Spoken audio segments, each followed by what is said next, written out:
I'll have Tom call you back, Paul, and we'll see if we can get that all set up. But George, were you amazed at the accuracy of Merlin? Yes.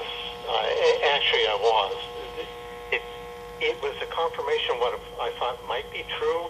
I'd have to stress it doesn't work 100% in every case, but it's good at the 75 to 80% level.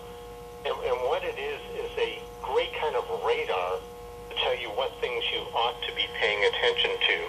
And you mentioned a moment ago that it won't tell you if something is good or bad.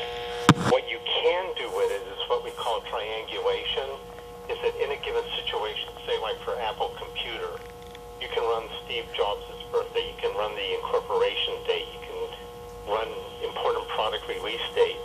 And if they all have time tracks going crazy with high activity at a given moment, that tells you that's a moment in time to really pay attention to.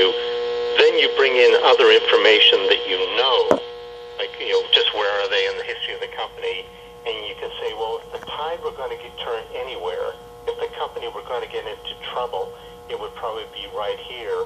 And a year ago today on Coast to Coast AM, we said that we saw that kind of thing, that kind of negative thing shaping up for Apple. The next day, the downward slope began, and Apple since then has lost about 300 points. That's amazing. I mean, it also was true, and tonight there were two other high-profile companies, Netflix and Tesla Motors, that we have similar predictions to make using this tool for timing, looking at multiple factors. And sometimes companies and individuals make it easy for us. Elon Musk is so sensitive to time. He's the founder of Tesla Motors. That's right. And a very high visibility individual. It's not an accident that he had his IPO for Tesla on his birthday. And when you have that kind of thing going on and you run the time tracks and you see that it looks like Tesla, as a stock at least, may run out of gas at the end of this year, that's very important information for investors.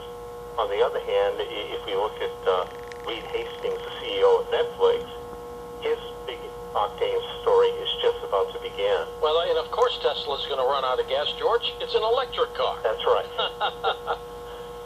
Let's try Paul again and get you back in. Paul, you on the landline now? Actually, I am. Oh, that's much better. I'm sure it is. Much better. George has been holding up the fort. We're going to. George, I feel terrible about this, but I have nothing to do with it. But as you know, Paul, they couldn't get me at my regular landline because I'm not there tonight. Oh, they called you. Oh my God, we've got George hidden away somewhere. Well, we're gonna take this break for both of you. So hold on with us. Again, get to our website. Take a look at the tracks. We're going to tell you about this app in a moment. How you can download that, and Paul will take us through what you have to feed into it to make it work and to get the information you want. And then we're going to talk about some of their past predictions and some of the future ones. I mean,